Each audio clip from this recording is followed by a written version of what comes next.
오늘은 힘 빼고 맡기라라는 제목으로 하나님 말씀 증거하도록 하겠습니다. 우리가 누굽니까? 항상 물어봐야 되는데 우리는 제사장입니다. 제사장은 하나님과 백성들 사이에서 이렇게 중재하는 역할을 감당하는 것입니다. 요한복음 17장이 제사장의 기도입니다. 이건 기도일 뿐만 아니라 제사장이 무슨 일을 해야 될지를 우리에게 보여주고 있습니다.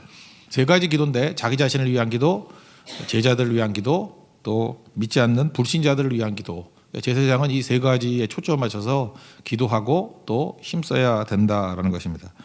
자기 자신에 대해서는 뭘 기도했죠? 우리 사명, 영광이 뭡니까? 십자가죠. 그러니까 우리 예수 믿는 사람들이 영광이 뭐냐? 그러면 십자가예요. 사명이 뭐냐? 그러면 십자가입니다. 그거 계속하게 해주세요. 그리고 하나님께 내게 주신 권세가 있으면 그 일, 영광스러운 일, 사명적인 일, 십자가 지는 일에 집중하게 해주세요. 그러니까 모든 힘은 다 거기다 집중해야 된다는 것입니다. 그게 자기 자신을 위한 기도예요. 이 기도뿐만 아니라 이것이 온전히 이루어진다 그러면 정말 강력한 하나님의 종으로 서 있겠죠. 그다음에 두 번째가 제자들을 위한 기도인데 제자들에 대한 전제가 있다라는 거예요. 제자는 내가 선택하는 게 아니고 하나님께서 내게 주신 것입니다. 그래서 선택은 힘이 없습니다. 주신 거 해야 된다는 거예요. 주신 은혜, 주신 사명, 주신 일들. 그게 우리 믿는 사람들이 살아가는 방식입니다. 내가 선택하는 게 아니에요. 하나님이 내게 맡기신 일들, 주신 일들.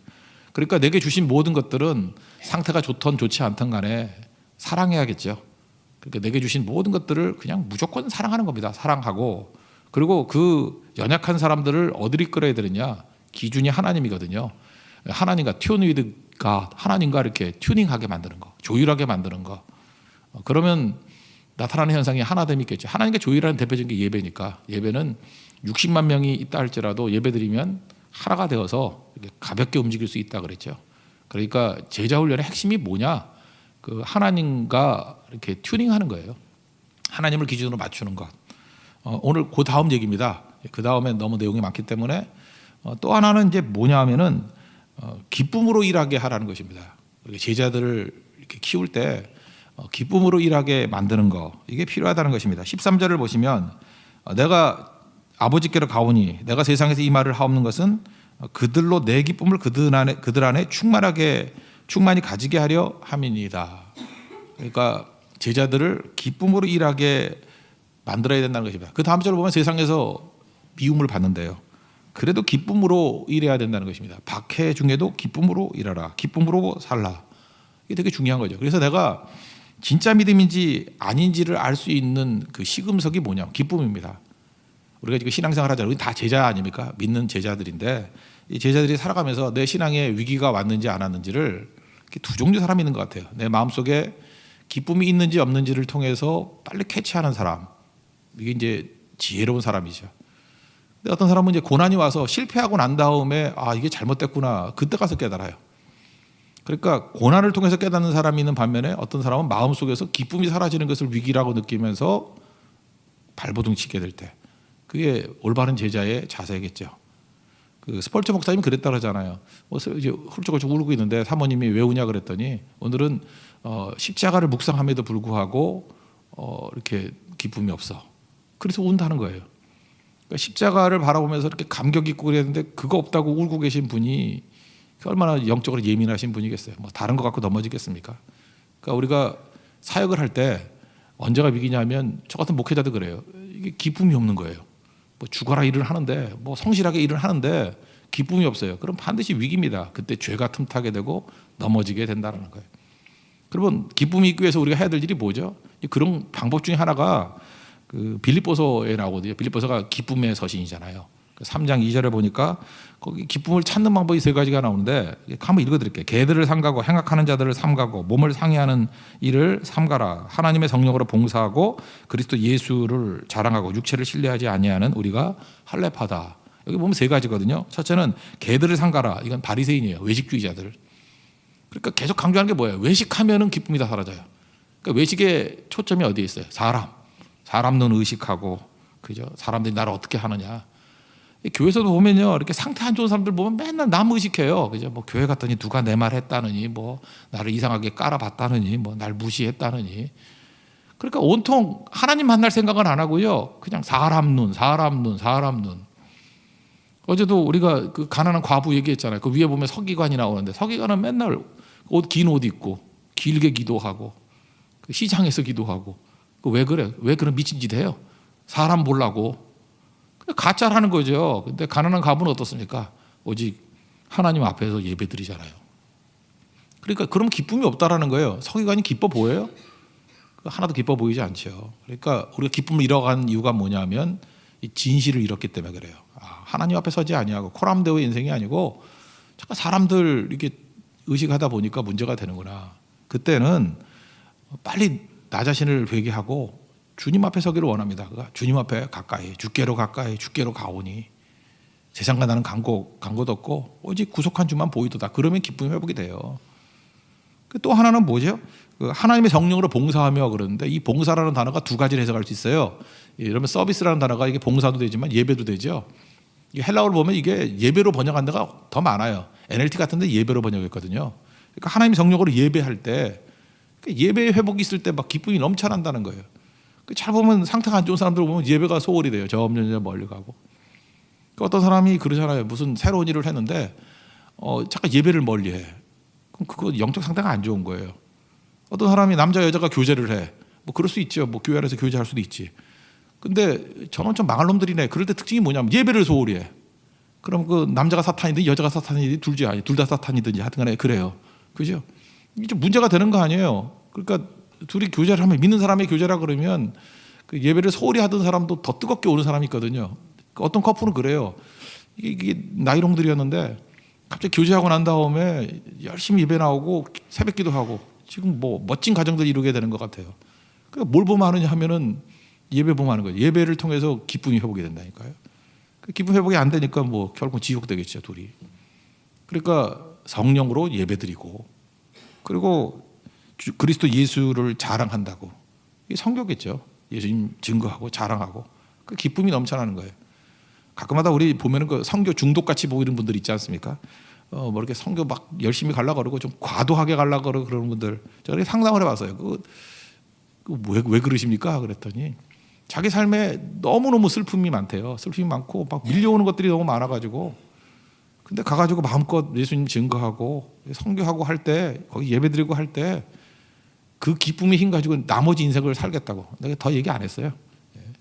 그 기쁨이 뭐 계속 그러지는 않을 건데 그런 거 가지고 기쁨이 회복되게 하는 방법이 예수님 자랑한다라는 것을 안다는 건 그건 성령이 주신 지혜겠죠. 그게 우리에게 있어야 된다는 것입니다.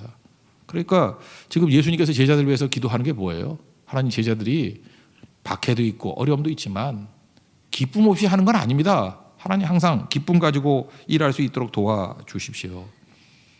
우리 찬송 같은 거 보면 힘쓰고 애쓴다고 되는 거 아니에요. 526장 힘쓰고 애씀이 없을지라도 뭐 이런 거 있잖아요. 힘쓰고 애씀이 없을지라도 왜 기쁨이 없냐면 내가 한다고 생각하니까 그래요. 힘쓰고 애쓰는데 노력하고 발버둥 치는데 안 되는 거예요. 오늘 제목입니다. 힘 빼고 맡기십시오. 힘 빼고 맡기는 것. 그때 기쁨이 와요. 힘 빼고 맡기는 거예요.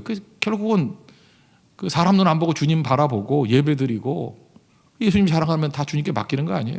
힘 빼고 맡기십시오. 그럼 기쁨이 온다라는 거예요. 제자들 우리도 제자 양육을 할 때 예수님 같은 이런 초점을 가져야 돼요. 양떼들 쭉 살피면서 우리 진장들이라든지 간사들이 양떼들 살피면서 양떼들이 지금 잘하고 있나 안 하나 그걸 체크한다는 것은 우리가 감독관이에요. 우리 뭐 감독관으로 부른 게 아니잖아요. 기쁨을 체크해야 돼요. 저 안에 예수의 기쁨이 있는가, 성령의 기쁨이 있는가. 기쁨의 일을 하면은 바른 방향이고 기쁨 없이 간다라는 것은 율법주의입니다. 그래서 교회를 가보면 싸늘한 교회들이 있어요. 뭘 하긴 하는데 욕 먹을까봐, 비난받을까봐, 정죄받을까봐, 혼날까봐 그거 아니거든요. 참된 예수 안에서의 기쁨 안에서 거하는 종들 되기를 원합니다. 그게 예수님의 기도고 우리의 사역의 핵심이라는 것입니다. 또 한 가지는 악에서 보호해달라는 거죠. 악에 빠지지 않도록 우리 내면에 악이 있다라는 거예요. 그 15절 보십시오. 거기 중간쯤에 보면 다만 악에 빠지지 않게 보존하시기를 위함이니이다 이렇게 나오죠. 우리 안에는 죄성이 있습니다. 그래서 마귀는 죄성을 자극하는 거죠. 여러분들 인간성에 대해서 이해해야 되는데 이렇게 사람들 딱 보면 사람이 착하다고 생각하면 곤란합니다. 인간은요 예수님 만나지 않고 예수님이 내 속을 지배하지 않는 한 인간은 악합니다. 그래서 무슨 일을 벌일지 몰라요. 뭐 인상 좋다고 좋은 거 아니고요.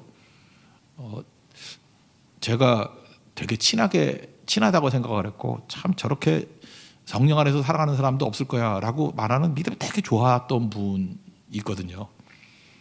알고 봤더니 이분이 돌아다니면서 제 악플을 제일 많이 받는 분이야. 나는 그런 분인지 몰랐어요. 저분은 혹시라도 마음에 섭섭함이 있더라도 뭐 그렇게 나쁜 얘기 할 분이 아니다라고 할 정도로 느꼈는데 그게 아니거든요. 그 안에 엄청난 죄성이 있어요. 막 있지도 않은 거짓말도 해가면서 막 그런 게 있다고. 이게 죄악이 있어요. 여러분 어거스틴의 참회록을 한번 읽어보죠. 어거스틴의 참회록을 읽어보면은 저는 그게 인상적이더라고요. 어거스틴이 참회록이니까 회개하는 거 아니에요. 그러니까 어렸을 때부터 모든 죄를 이렇게 쭉 나열을 하면서 이렇게 체크해 가는 거예요. 그러면서 이런 얘기를 합니다. 내가 어린 시절에 죄가 있는데 그냥 어쩌다가 우리는 죄를 진다고 생각하잖아요. 유혹에 빠져서 죄를 진다고 생각하는데 어거스틴은 아니라는 거예요. 우리 안에 지긋지긋한 죄가 있다라는 거예요. 내 안에 도둑질하고 싶은 소원이 있대요. 어거스틴이 솔직하게 얘기하는 거예요. 내가 이렇게 성자라 그러지만 어렸을 때 보니까 내 안에 도둑질하고 싶은 소원이 있다라는 거예요. 배고파서 아니라는 거예요. 배고파서 도둑질한 것도 아니고 가난해서 그 집 잘 살았어요. 가난해서 도둑질한 것도 아니라는 거예요. 그냥 이상하게도 선한 일을 멸시하고 그 죄를 추구하고자 하는 강한 욕망이 내 속에 있다라는 거예요.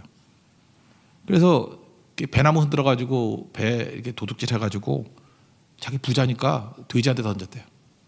그러니까 이건 필요해서 도둑질한 것도 아니에요. 그냥 남 잘 되는 꼴 안 싫어서 이렇게 망치고 싶어하는 마음. 그게 그렇게 즐겁더라는 거예요.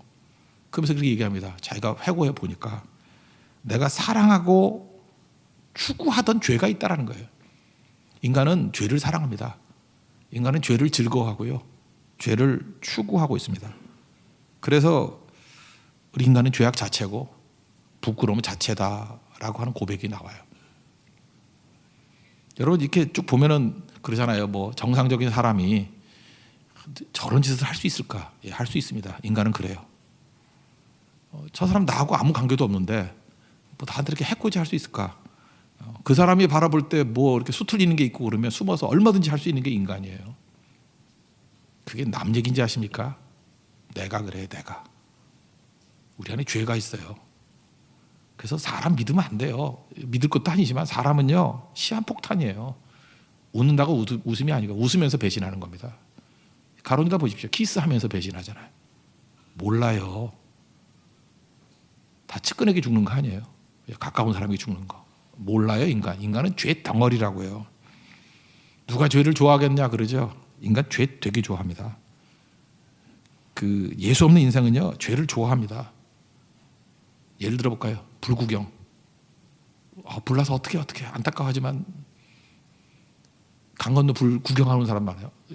자동차 사고 나면 왜 길이 막히는지 아십니까? 사고 때문에 막히는 게 아니고요. 구경하고 지나가느라고.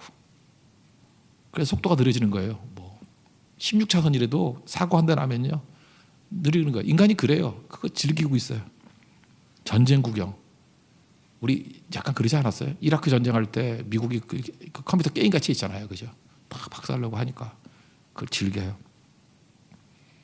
요즘 많은 사람들 그래요. 뭐 이렇게 외교적인 뭐 상황을 놓고 뭐 전쟁의 가능성이 있니 없느니 이렇게 얘기하는데 저는 그런 분석 아무짝에 소용없다고 생각합니다. 인간은 전쟁을 좋아해요. 인간은 전쟁을 좋아해요. 전쟁을 일으켜요, 반드시. 이유 없이 일으킵니다. 이유 없이. 그게 인간이에요. 그러므로 이 모든 것을 우리가 컨트롤할 수 없죠. 그래서 우리가 해야 될 일이 뭐죠? 하나님 앞에 구하라는 거예요. 다만하게 해서 구하옵소서. 우리 제자들 놓고 지금 하나님 앞에 우리가 구해야 될 게 뭐냐면 악이 존재해요. 내 안에도 악이 존재하고 밖에도 악이 존재하고 여기서 시험에 들지 말게 하십시오라고 하는 것은 내면적인 거고요. 악에서 구하옵소서 하는 것은 외면적인 공격이에요. 마귀는 우리 내면적인 시험을 들게 만드는 것을 통해서 공격을 하고요. 외적인 악을 통해서 공격하고 있어요. 이 모든 것을 놓고 기도하라는 것입니다. 마귀가 우리 안 되게 만드는 세력이 있어요. 우리 죽이게 만드는 세력이 있다고요. 그래서 기도해야 돼요. 우리 양육하는 사람들 해야 될 일이 뭔지 아십니까? 우리 영적 자녀들을 놓고 하나님 악에서 보호해 주세요. 기도해야 돼요. 그 속에 있는 악이 예수 그리스도의 보혈의 피로 씻겨지게 해 주십시오. 그래야 거듭난 인생이 되는 거지. 나중에 괴물 됩니다. 괴물. 그리고 우리에게 알게 모르게 다가오는 악들이 있죠. 그죠? 뭐 압박들, 질병들, 배신들, 넘어뜨리는 것도 우리가 다 몰라요. 우리가 다 컨트롤 못해요, 그거. 그래서 악에서 보호해달라고 기도해야 된다는 것입니다. 기도하면 하나님께서 보호해 주시죠. 그게 제자의 기도예요. 제자는 내가 나를 지키는 게 아니라 하나님이 보호해 주시는 거예요. 그래서 스가랴서 2장에 보면은 불성곽이 성곽 없는 성읍이라고 하잖아요. 성 쌓아가지고 나를 보호하는 게 아니고 하나님이 불로 나를 지켜주시는 거예요. 불로, 불성곽. 그게 하나님의 보호입니다. 하나님이 이런 보호가 있는 능력의 종들 되기를 축원합니다.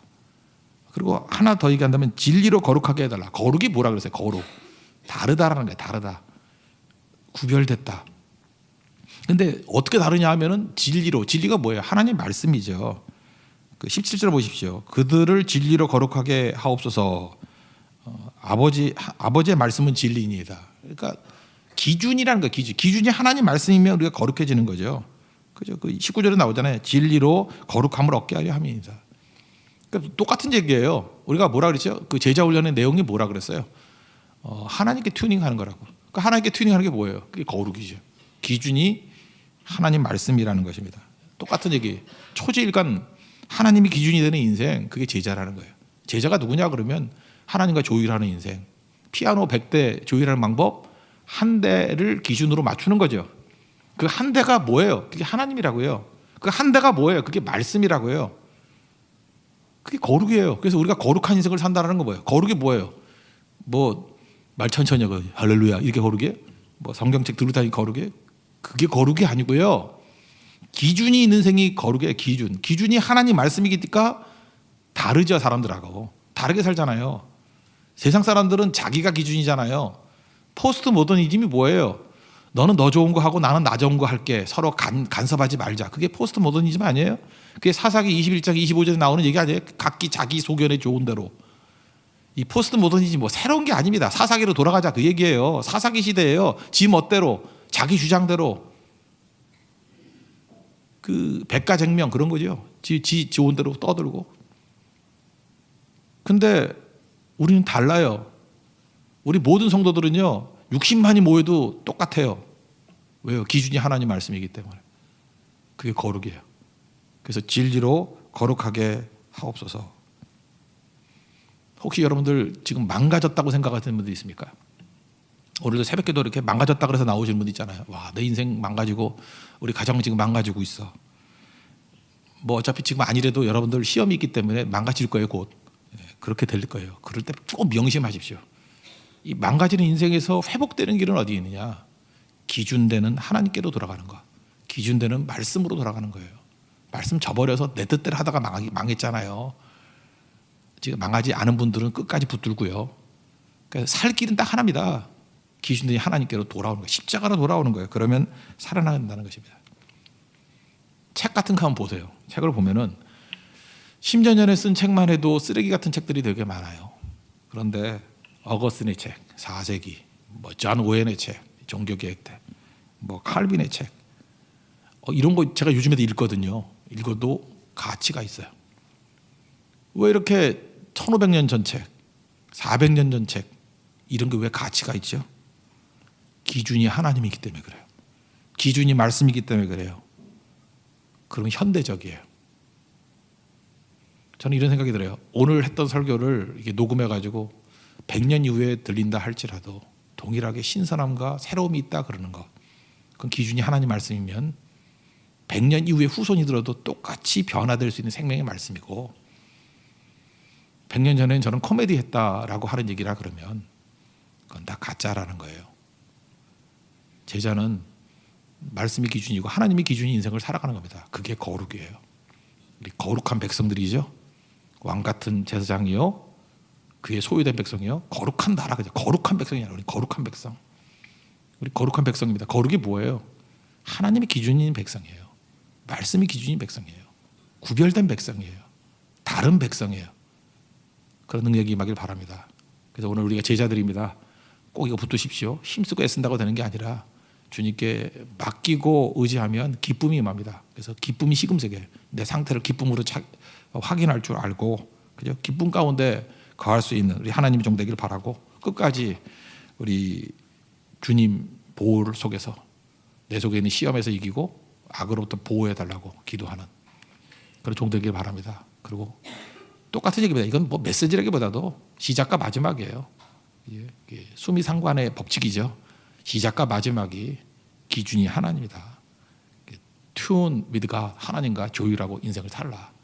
그게 거룩한 삶이다. 우리에게 말하고 있습니다. 오늘도 기쁨과 또 악으로부터 보호받는 승리하는 종 되기를 축원합니다.